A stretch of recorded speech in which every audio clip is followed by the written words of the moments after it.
So in the last video, we were talking about the Allen-Hills meteorite, which hit the Earth in 1996. Excuse me, hit the Earth in 1984, found in 1996 in Antarctica. And a couple things about it. So they took it into the laboratory, and what they did is they drilled, deep down into the interior here.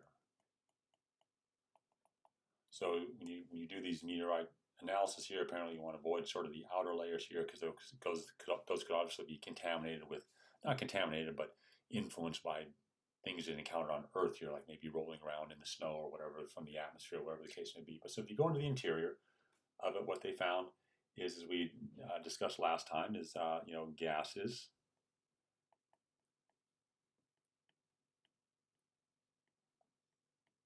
They're the same as the Mars atmosphere.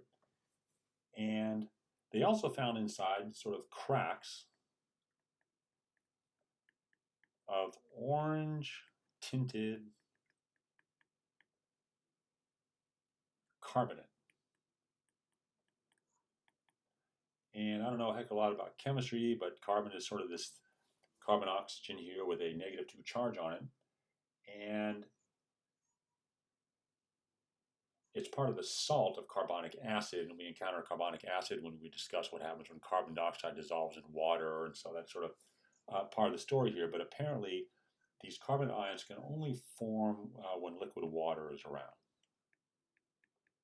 So this is kind of a happy thing here, that something was found from Mars that may be not definite proof, but something supporting that water indeed did flow on Mars. We'll hear some support for it here because these carbons need flowing water.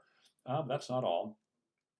They also found these globs of hydrocarbons that contain hydrocarbons. And the most interesting combination then is iron oxide and iron sulfide. And that's sort of the two most important things. So a couple things. The hydrocarbons here, that immediately raises the alarm here, or maybe something life form created that, maybe in some decay process or whatever. And the iron oxide and iron sulfide, those are very difficult to form in any sort of context outside of bacteria action. So whatever bacteria does, there isn't really a process that scientists know of how both of these things, iron sulfide and iron oxide, can form together is the key thing here.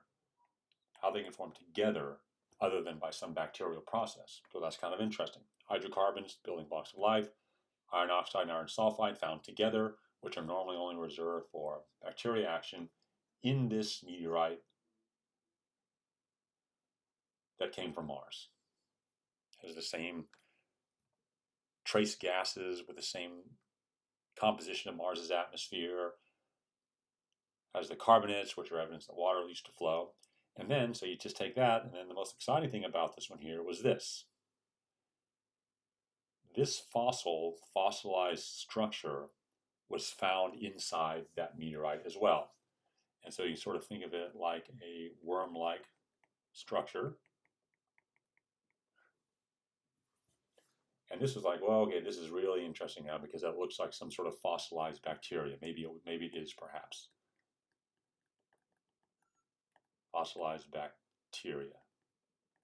So maybe the bacteria that caused that iron oxide and the iron sulfide to form together, well, maybe there's it right there. Maybe we actually have a fossil of some Martian bacteria. Wow, wouldn't that be exciting? Well, but then there's the skeptics, of course, and it's really probably best to be skeptical about these things here because after all, this isn't proof, but the coincidences are getting a little bit harder to explain now, right? So one of the things also is maybe the formation of this might have had to happen at something like 300 degrees C, maybe. And that's just like, too hot for any life, at least on Earth, to have formed. But I understand that now that figure has been revised a bit to be like, well, maybe they could have formed at 100 degrees C. So again, you just put the question marks next to it and go, well, okay. And the last thing, well, the hydrocarbons, where would they have come from? And well, if you remember the nebular hypothesis that we discussed in a few videos back on the formation of the solar system, the nebular hypothesis, all of that dust that we think the solar system came from, well, that contains hydrocarbons too.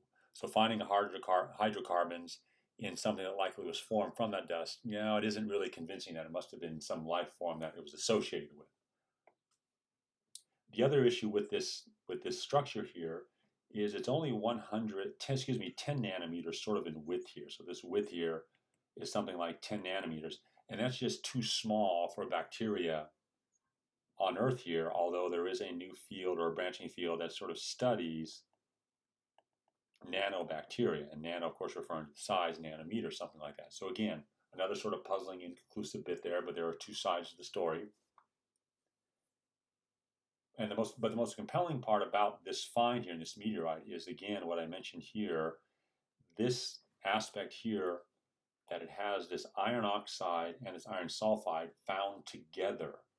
There still is no known origin for that, for something other than the action of bacteria. So you can add up all the evidence you want here, so it looks like it must have come from bacteria. The size is sort of a question. The temperature formation is sort of a question. The hydrocarbons may not be unique to some life form because the interstellar dust that the solar system was formed from is full of hydrocarbons, but it does have this interesting worm-like structure, but that could have formed by some weird flow of water or something like that. So do we have fossilized bacteria or not? To this day, it's still controversial, but this is sort of the latest on life on Mars. Was it there? Wasn't there? Well, we don't know. Probably for every bit of supporting evidence for life, there's another explanation around it. I think the bacteria bit with the irons are a bit strong in the direction that maybe there was some life, but we'll just leave it at that. So at the moment, we still have to say there's no hard evidence that life ever existed on Mars.